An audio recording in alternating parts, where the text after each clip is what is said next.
Very few people can be consistent at the game. It's sticking to the fundamentals. So if you're trying to build a team, you need to kind of gamify activity. This is a tough business. It is not for the faint of heart. And a lot of agents want to hit the easy button. They want to have a text template that's going to do their job. They're hiring people that don't have a bankroll or some type of backup system. That's why they're getting a churn too, because when I coach people that are coming into the game, I'm like, you really need 3 to 6 month bankroll. One thing that I've learned to tell everyone is, look, The other thing with being new to real estate, like if you understand sales, even if you get a new lead source, you have to learn that lead source's nuances. We always tell our agents, you gotta be willing to bust your tail for 3 to 5 years and be consistent to work nights, weekends, do whatever it takes to get as many past clients as possible so that you can start getting some referrals. But you better be providing a high level of service or you're not gonna be referable. There's multiple leaks in our organization. I'm really big on like making sure we're sending our past clients really valuable information, not about coming to our events, but like actually about their house and their investment.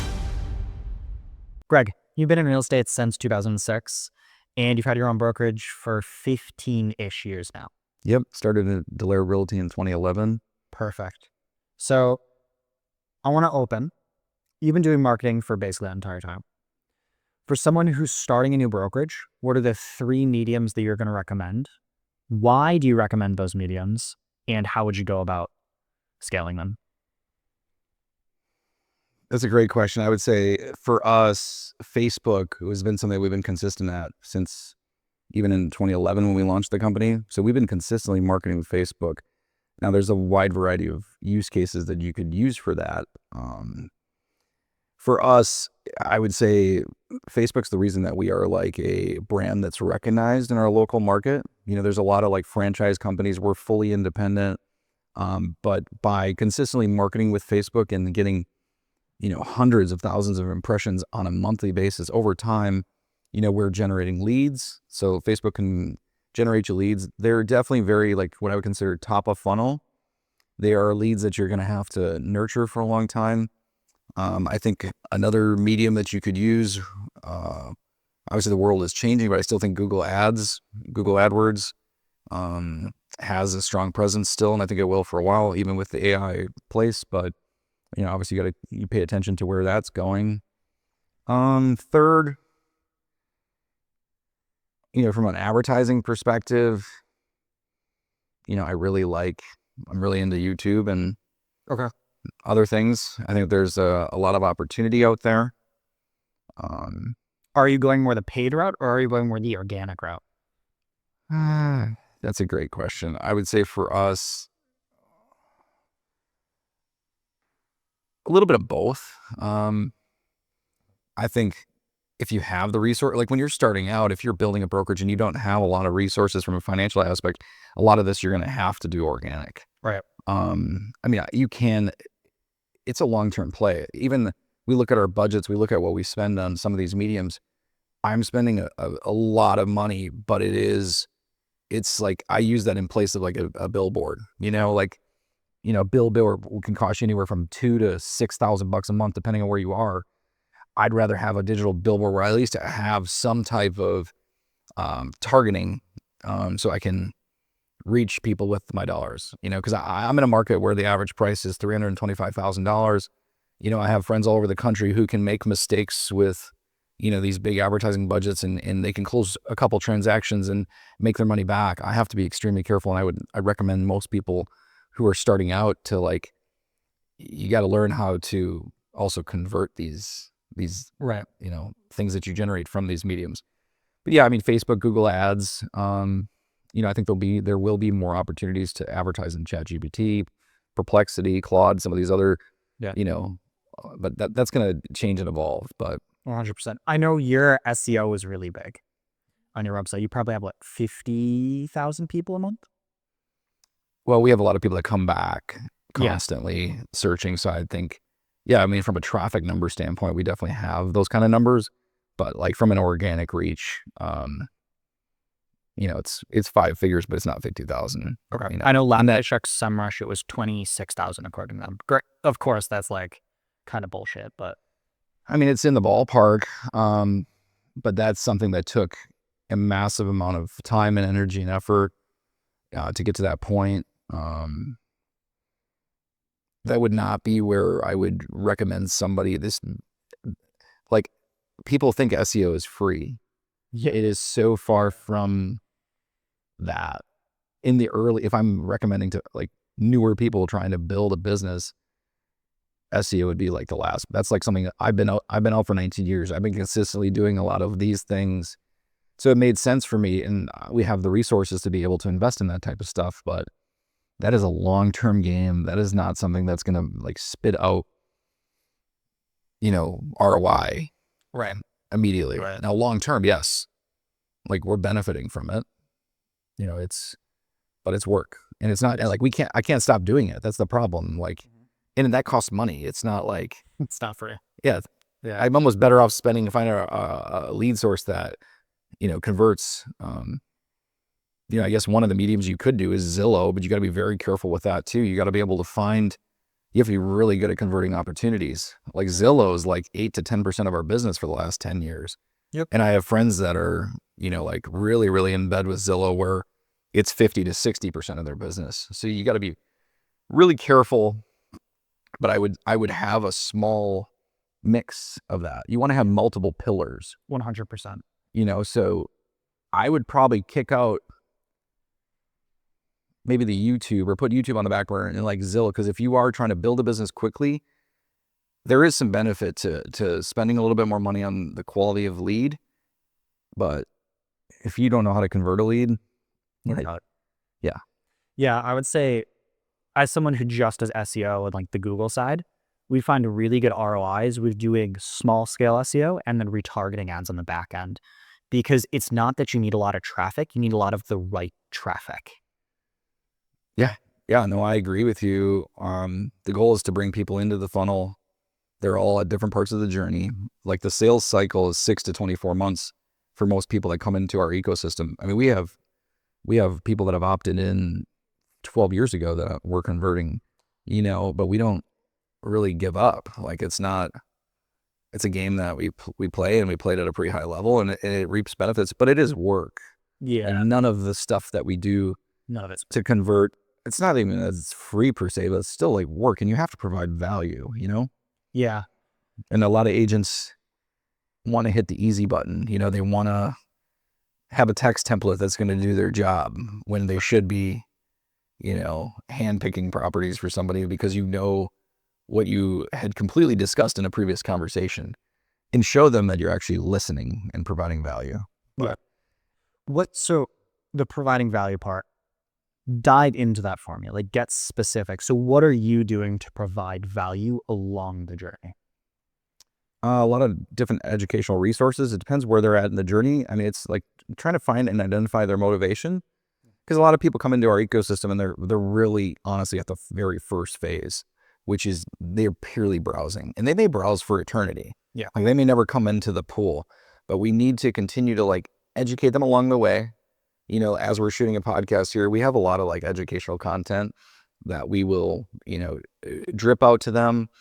But as far as like finding value, is like asking great questions to them to like truly identify their motivation. And if they're not motivated, still have a game plan for them, to follow up with them in the future. What are those questions specifically? Because that can mean a lot. Like, are you pre-approved? What are you looking for? Like those are very generic questions. Like we even get into in our company, we still get into like the old LP mama, location, price, agent motivation, that kind of stuff. And I really think you need to try to dive deeper. Like there's a reason why they're considering a move. And then, like, that's like one of the questions that never even gets asked. And then like diving 3 deep with them, like, tell me more about that, or what about that's important to you, and expanding on that.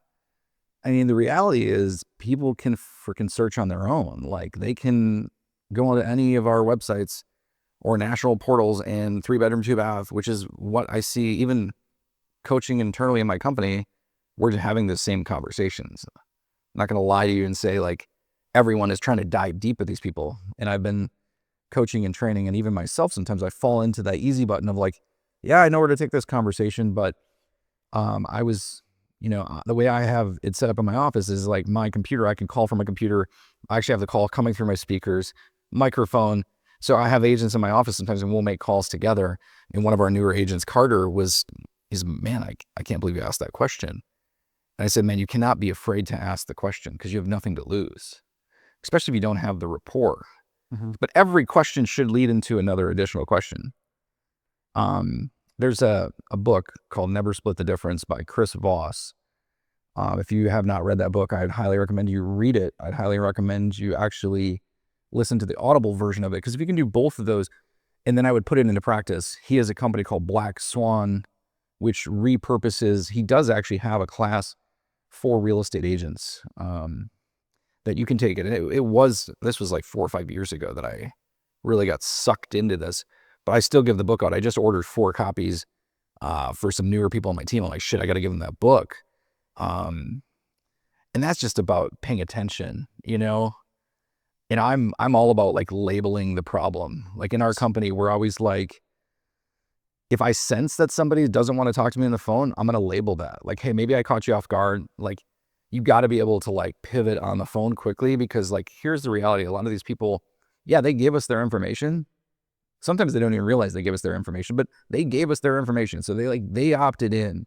So like what we do, it's not cold calling.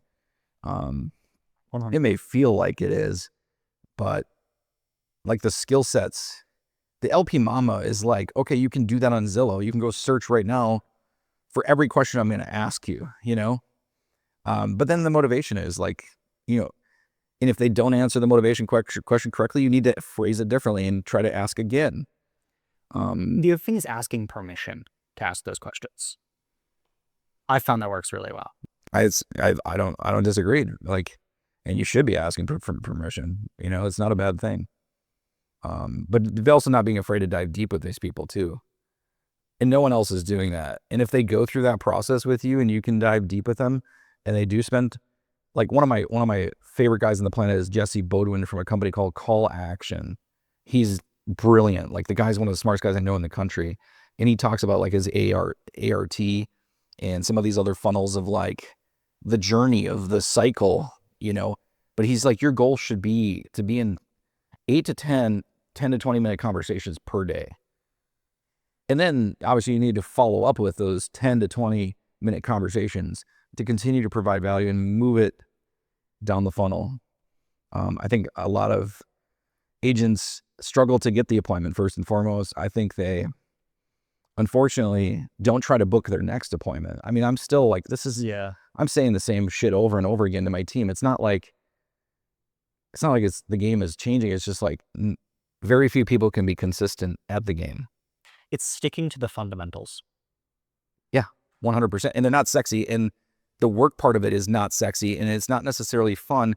You can make it fun, at least in our culture, like guys, where we celebrate the wins. Do you know what I mean? And we're healthy, competitive in our environment, but we actually have like contests every single month for the most conversations, the most appointments, the most pendings. Like they get a weight belt, they get freaking money into a store that we have for them. So if you're trying to build a team, you need to kind of gamify activity. I'm rare that obviously we have 14 agents, 3 full-time employees, but I still practice what I preach. I'm still in production a little bit. I'm never going to be trying to chase like a random person that I don't know. The only people I typically work with right now are past client referral. You know, that might change in the future, but I practice what I preach. So like, I'm willing to do what I expect the team to do. Yeah. And I use those examples to help train and coach our team. I still love that part of it. I actually don't mind the sales part of it. I didn't think I'd be managing 17 people. I mean, it's a blessing and something I take very serious, and we're always trying to grow and get better on that. You know, and I know you were always trying to grow and get better. I mean, that's how we met. Like, Yeah. You know, you reached out to me, you had the balls to establish a relationship. And I actually felt like I'm 42 now. I got into real estate when I was like 21 and a half. You're a young guy. And like, man, you're pissing vinegar. You're going after it. You're trying to figure out the answers to all this stuff. And that's what I was like, you know, I see a lot of myself in you. So I'm like, and I'm all about giving back, especially to the community, real estate agents. I always tell people, like, the minute you think you have this figured out, you get your ass kicked. And I'm like insatiable about continuing to improve. I have an incredible wife. I have an incredible family. I have incredible people on our team, and I could definitely take my foot off the gas, but it's not in my being, and I don't need to grow to this crazy massive company, but I do need to continue to improve and make our consumer experience and agent experience as good as possible, because we actually have some really rare things at Dallaire Realty. A lot of our agents have actually been with us for 7 to like 12 years. Yeah. You know, I have employees that, you know, just celebrated their 10-year anniversary, 100. which is crazy to think about. I think the one thing that I see a lot in real estate is agent churn. Agents come in, agents go out. So I know a lot of the guys in the Stevens Point area, and one of the bigger brokerages there, they churn agents like candy. Basically, I worked with them for a little bit. They came in. Now, 8 months ago is when I was working with them. We let them go because they won't follow up. They have almost an entirely new team now, 8 months later. And that could be a really good thing sometimes. However, if you're still making the same mistakes that had the churn happen in the beginning, right? I'm not saying that like we're immune to churn. We've had agents leave. We've asked agents to actually leave, you know, fire them and let them go. We say no more than we say yes. So I have no problem sharing. I've made so many hiring mistakes. You know, like we would sit there and like, yeah, we would. I know Magic Mike, who's like our team leader on the team, who's been with me forever, has almost warned me on a few of the ones in the early days. You know, like this may not work. And I, you know, we had one a couple years ago, like 3 years ago. I was like, I don't think this guy's going to work. But, you know, I think how we reduce some of the churn in our team is that I have an initial phone conversation with them. That call's obviously being recorded. We have it transcribed. And then I share it with we do group interviews. So I'll share the call with them, and then we'll decide if we want to do a personality profile, which spend some money on. And then we'll get that personality profile. We have an ideal candidate that we're looking from a personality standpoint, you know, so a lot of times I think people are really excited about people that have, for us, we're not looking for somebody who has like extremely dominant, like off the charts dominant. Me and Mike fit that personality profile. Yeah. I don't need an Andrew who's extremely dominant on the personality profile. Like, I don't know if you've ever taken one, but I can tell you exactly what you are. Yeah. Like without even a doubt. Okay, go. I mean, you're extremely dominant. You're probably 90 on the D. And I don't know if have you taken the DISC profile? I have not. Okay, well, you should take the DISC profile. You're a guy also who would want to game that thing, and you'd overthink it, but you'd be off the charts down the D. I'm 100 D, and I'm 95 I. And I is kind of like your ability to talk to people without being scared. If that's probably like the basis of it. Then there's S and C, and your S and your C are about your processes and systems and your ability to follow rules. Guys like me and Andrew don't like to be told what to do. So like following the rules. So like you would not score real well in that thing. However, you own a business. So you would be like me where you adapt up because you're forced to. Yeah. This is my profile, but we can put a friendly wager on it for charity, and we can figure out where you land on that profile. If you haven't taken one, I can give you the best one. There's free ones out there. I wouldn't take those. So a lot of times when I take them, I'm high on the introversion, but I'm very high on the like assertive. So I'm a very assertive introvert, which is a big dichotomy. Yeah. So your I might be lower if you were truly like, if this pushes you outside of your comfort zone. I have one of the guys in my team, Leo Garcia, incredible young talent. Love the guy's personality. I got his DISC personality profile, and I looked at him like, man, I really feel like you're trying to game the system when you took this test. He's like, well, Greg, what do you mean? And I explained how he comes across on paper. And then I explained how he's, you know, his adaptive traits, and they were like polar opposites, which is very rare. Normally you're like your natural style and your adapted style are like usually close. There's going to be some movement.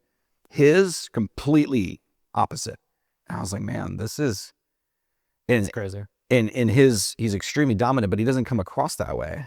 Yeah. He's like silent assassin dominant. Yeah. Which Magic Mike on our team, who's been with me forever and is just a warrior, he's got that same ability. This is one thing that I've learned with my team as well, is if you're quiet, but you're able to work with what they want, they will do it to the ends of the earth. So like with my team, a lot of times I'm not very pushy with them unless I need to be, but I'm like, listen, like, I'm assuming, gap selling. Yes. Gaps on? What? Gap selling. I don't think so. Okay. Sure explanation. You are here. You want to be here. Sell the difference. Mm-hmm. Super simple. So with my team, I'm like, okay, you are here. You want to be here. This is what we need to go do to get here. Can we do that? Mm-hmm. Yes, no. That's it. Yep. A lot of times you don't need to do anything else, because if they are truly motivated to do it, they will do it. But yeah, back to the churn. I'm telling you right now, like, there's the other reason that people are churning is because the brokerages aren't providing enough value to the agents. Yeah. Splits and other things and caps and all these other things. If you're playing that game, it's just a race to the bottom. If you're trying to actually, like for us, we have a completely different system. Everything we do is different because we provide a massive amount of value. And I don't like to say that because it's like, you sound like, oh, you're puffing your chest, but I wouldn't have the lack of churn if we weren't, and I'm always trying to like add more value. But if you're experiencing a lot of churn, you either have a culture issue, you have a value issue, and then you actually have the easiest one to fix is like your hiring process is way too loose. 100. Way too loose. Like people that like want to coach me, like a lot of my friends around the country, we have really good per agent productivity, and we have for 10 years. Like we've averaged 32 to 51 sales per agent. Yep. I don't say that to brag, but like the reality is like the average real estate agent sells 4 houses a year. Yep. This is crazy. There was 1.5 million realtors. It's projected to go down to 1.2, but out of the 1.5 agents, only 87,000 sold more than $6 million in volume in the United States. Yeah. Of our 14, like 13 are over 6 million. And the 14th person's at like 5.92 million in our, we track everything methodically, but yeah, if your hiring process is super loose, like a lot of these coaches they're like, Greg, keep scaling, keep doing this. And I'm like, well, first of all, I have a great life. I'm all about adding talent, but I'm not going to just put bodies and pulses into seats. Right. That's the epidemic in our industry. Like people are hiring anyone with a pulse.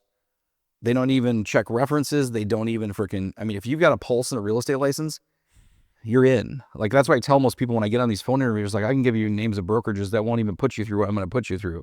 Yep. And it's something like 87% of real estate agents don't renew their license after 5 years. I'm surprised it's not higher. It's a tough business. This is a tough business. Yeah. Like, it is not for the faint of heart. The other thing is that they're hiring people that don't have a bankroll or some type of backup system. That's why they're getting churned too, because when I coach people that are coming into the game, I'm like, you really need 3 to 6 month bankroll. I would actually say you probably even need 6 to 9 months bankroll. Yep. And the sad part is, let's not kid ourselves. If you know mathematically how many people are living paycheck to paycheck, a 6 to 9 month bankroll is not possible for 90% of these people. Correct.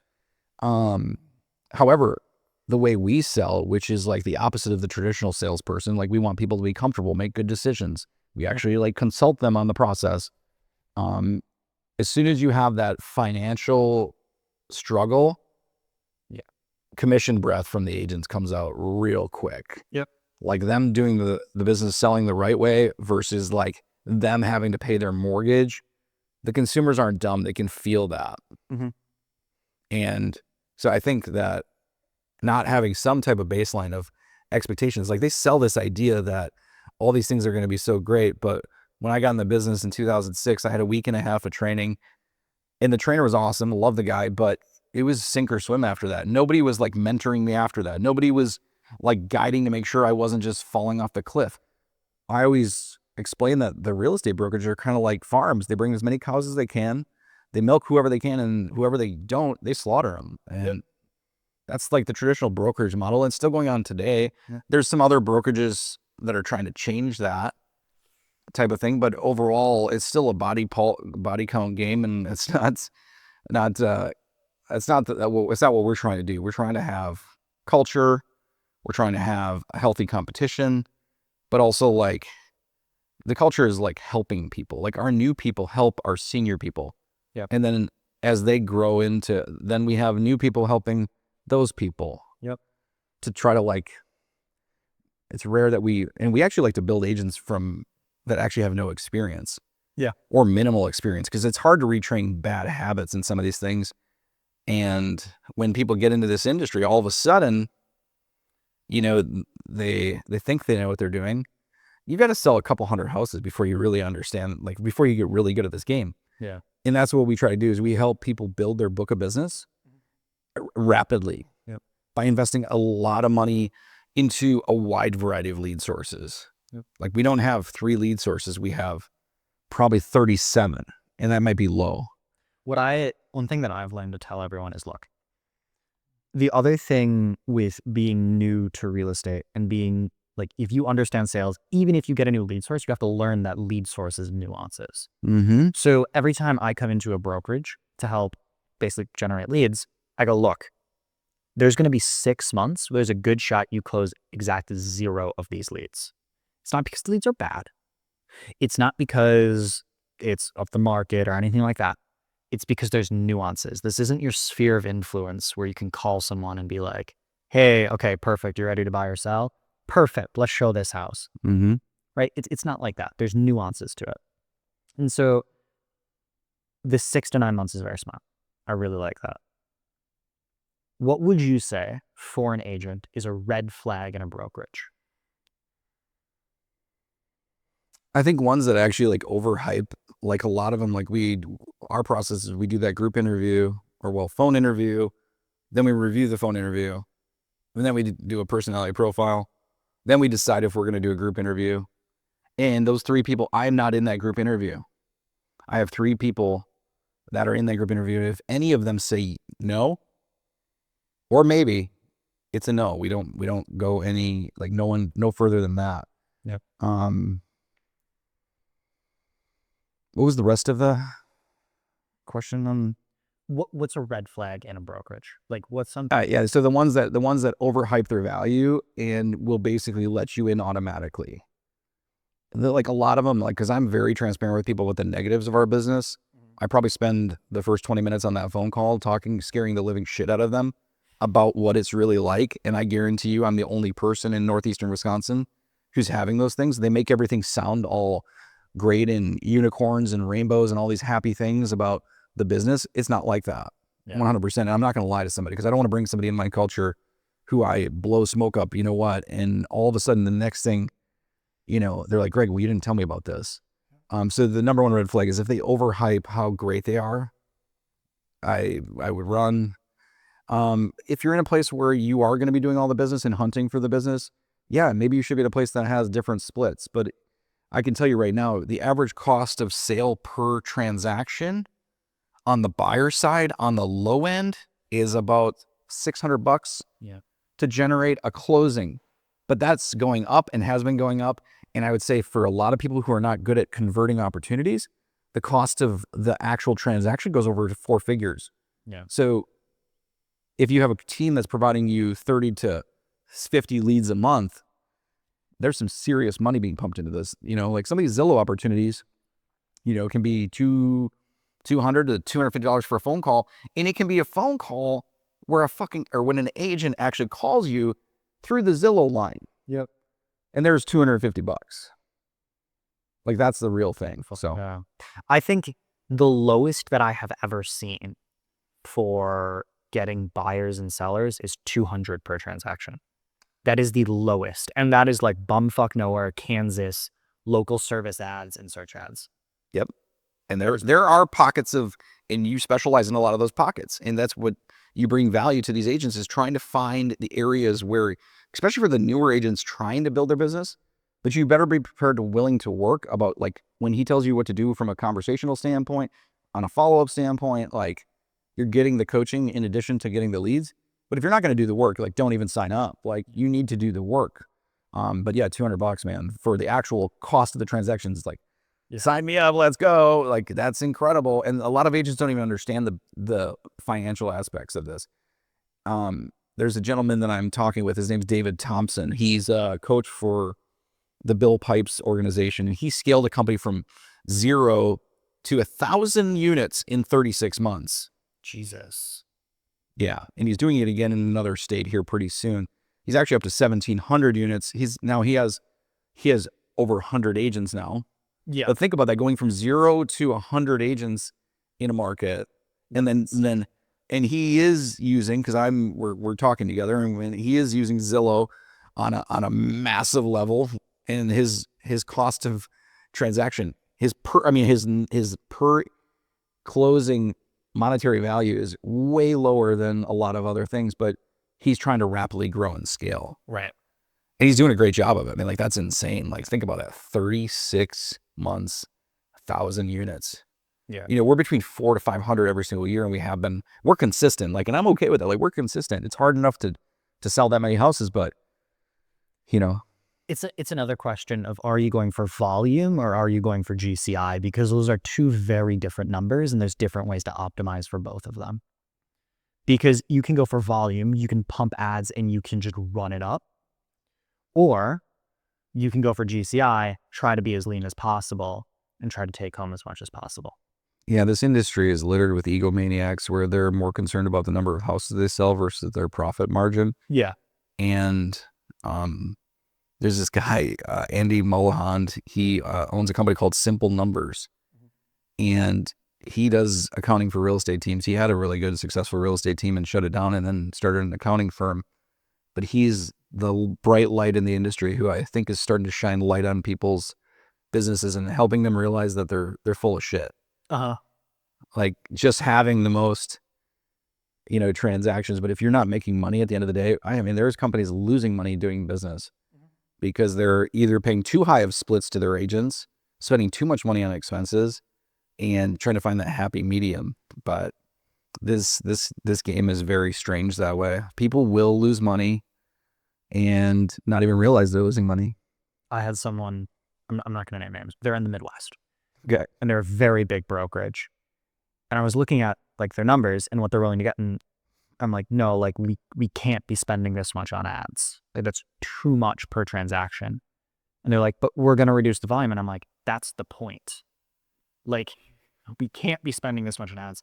I see how it can happen though. Like, I'll just be transparent because I'm the no BS guy. Like, there are lead sources that I need to look at internally and I've been committed to for a long time. And I need to look at my numbers and be like, yeah, this may not be worth it. Or I even said in the beginning, like, a lot of this shit becomes branding at some point. We're not Coca-Cola. Like, you have to have massive, you can brand as a small business in like a micro niche area because of these mediums, but it is still extremely expensive. And it's not, and if you have the wrong messaging, the wrong ads and all that stuff, like, you can just throw money out the wind. Bingo. Yeah. But yeah, I love this time of the year because I get to work more on the business than in the business. Does that make sense? Wow. All of we call it like tweaking the Ferrari. Like, we were making tiny little tweaks to the machine, trying to find leaks in our business that we can plug, not only for the agents, but also on the consumer experience. I was just talking to Mike yesterday. I was like, hey, we added a bunch of really good touches that like almost proactively answered any question that anyone could ever have. Like, what else can we do? What other more touches can we do to take more off the customer's plate so that they're more in tune with the process? Our customers are extremely in tune with the process because that's how we've designed it.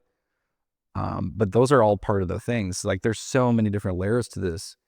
But if you're brand new, I think there's a massive opportunity 100 for anyone looking to get into this business. I think there's a lot of people that have been in this business for, I'm not one of them, 20 years, but there's a lot of people that have been in the business for 20 years who've got their feet up on the table. Oh yeah. And the funny part is, like, I've told my team, like, we put our flippy floppies on in winter.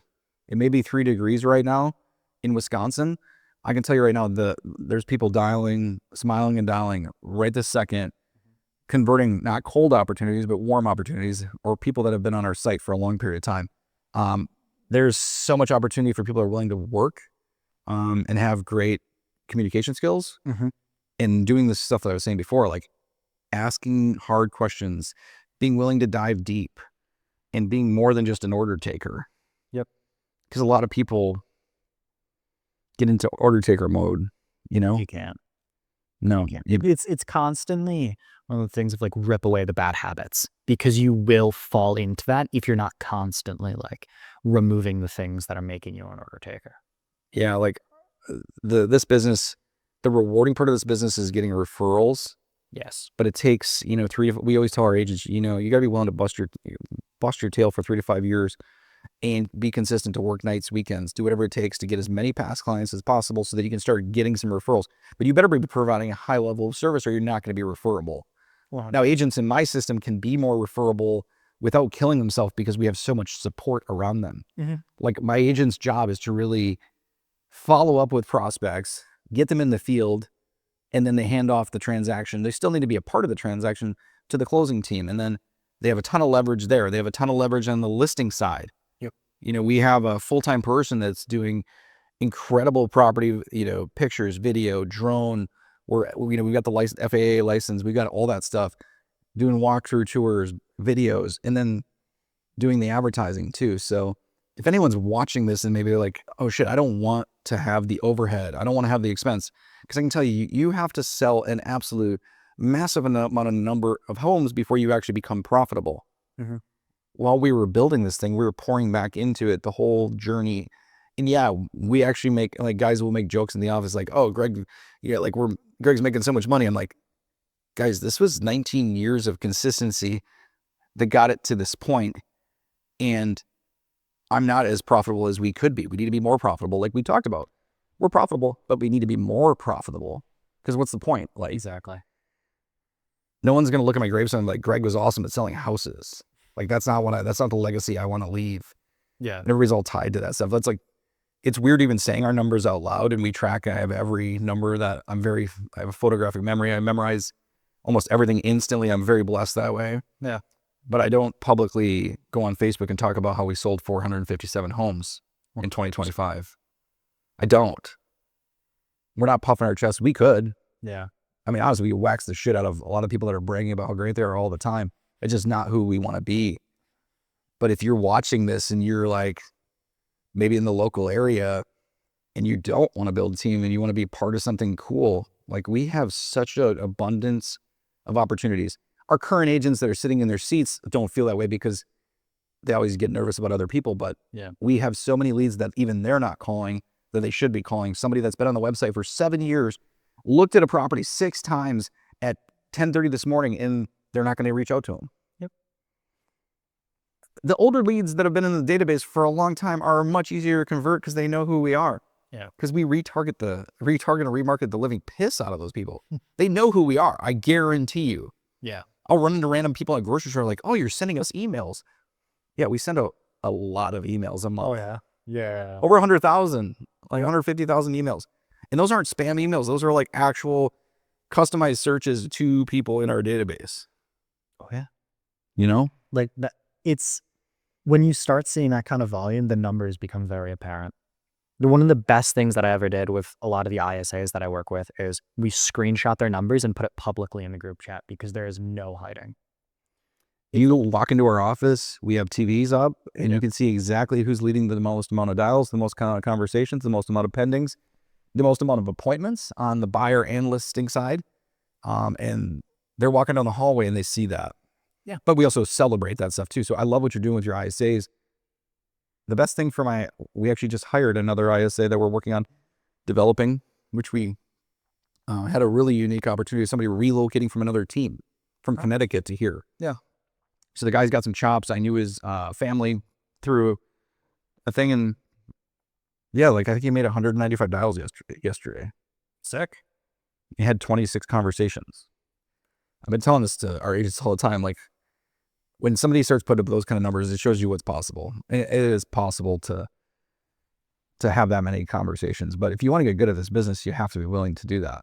But we have the technology that makes it so easy. Yeah, exactly. And I think the other thing as well is having the team around you that supports you in doing it. Like you hinted at that, like it's culture, but it really is. It's the support staff, 100%. We have an ISA who's been with us for 10 years, who's booking 40 to 60 appointments a month. And it's not just give me Zillow leads. I mean, there's some of those in there, but it's, 40 to 60 appointments consistently a month. Mhm. And then we've got our closing coordinator who's managing 50 to 60 pendings at any given month and tracking down earnest money receipts and helping agents draft documents. And our transaction coordinator is not in a position like where I used to work, they would slap your hand because you had your paperwork wrong. Our closing coordinator is actually a broker, so he obviously is in charge of compliance, but he will help and work alongside the agent and fix the mistakes. If it's habitual, we'll obviously have that conversation where I light somebody up a little bit about but I wanted to enable our transaction coordinator to truly support so our agents can go and have more conversations and, show more houses. So Exactly. I feel like the agent's goal isn't necessarily to run the transaction. It's to be the mediator between the transaction coordinator and the person. They're almost the glue in the relationship, if that makes sense. yeah, we still tell our team that we want them to at least make bi-weekly calls where we can log into our other system. They can clearly see where every checklist has been done, so we know exactly where we're at, making sure they don't have any questions, because we have let it where it's just we could definitely do it where it's just straight transaction coordinator. The problem is you get to the closing table and they forget who you are, so you still got to have them continue to be a part of that process, which we've got that nailed. And then we follow up after the process. That's another thing that we're unique at. We have a campaign afterwards, and it's not just an automated campaign. It's a campaign that reminds you to make the calls. Yeah. And then I can spot check them in our computer system to realize because here's the thing they don't realize. They think once we get our commission check that we're going to run away. Mm-hmm.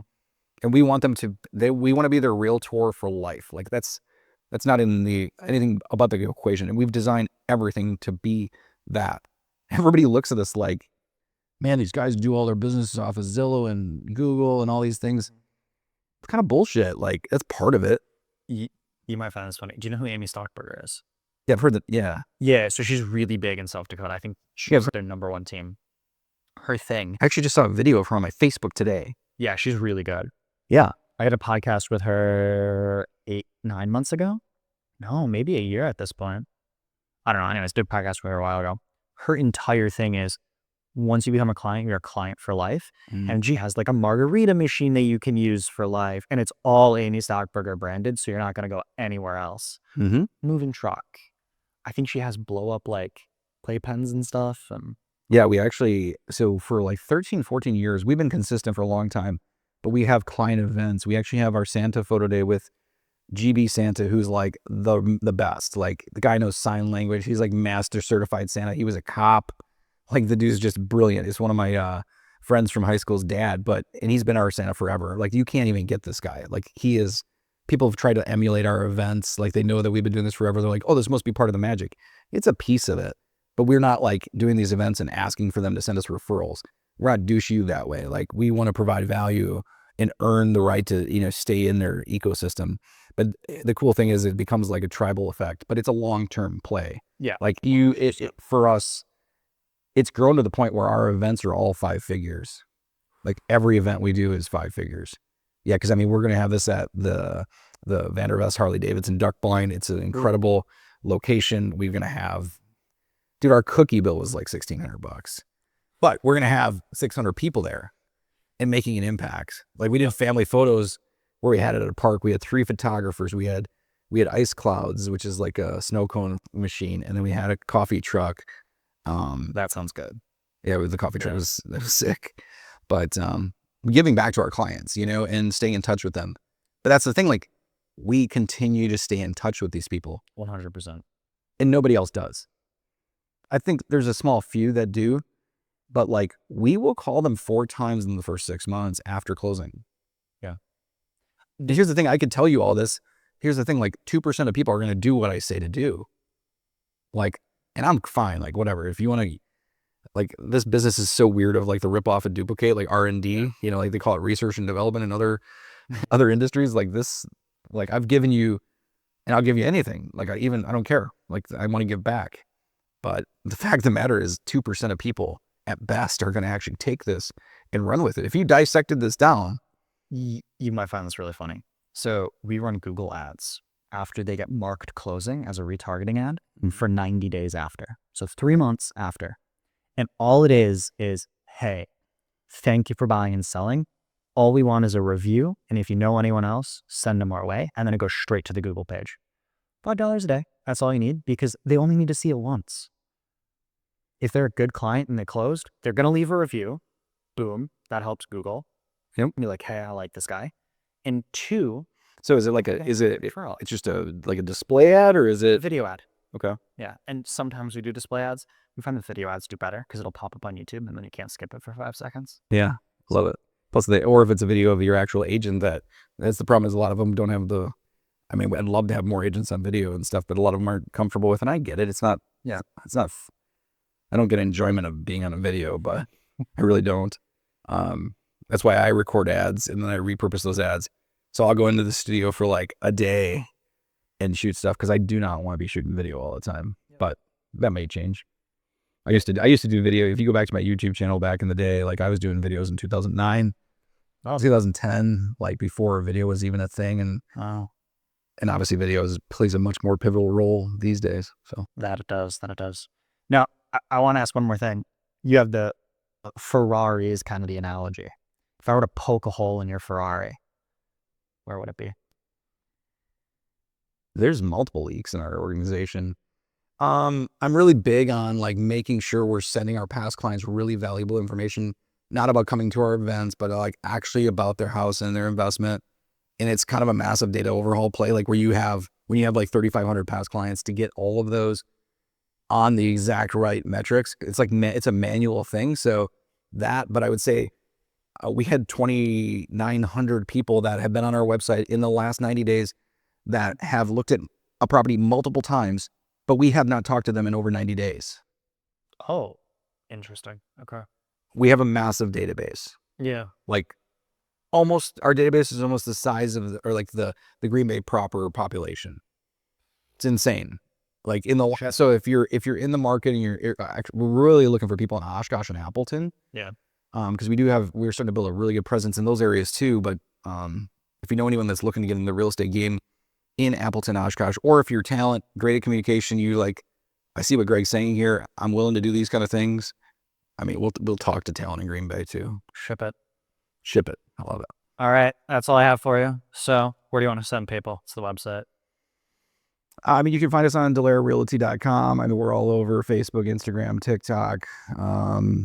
You can look me up, Greg Dallaire, on Facebook. I think it's actually Green Bay Greg is actually what we go by on there too. But reach out whatever method. We have a careers page on our Facebook or on our Dallaire Realty page where you can watch some other videos kind of like this. And yep. Awesome. Appreciate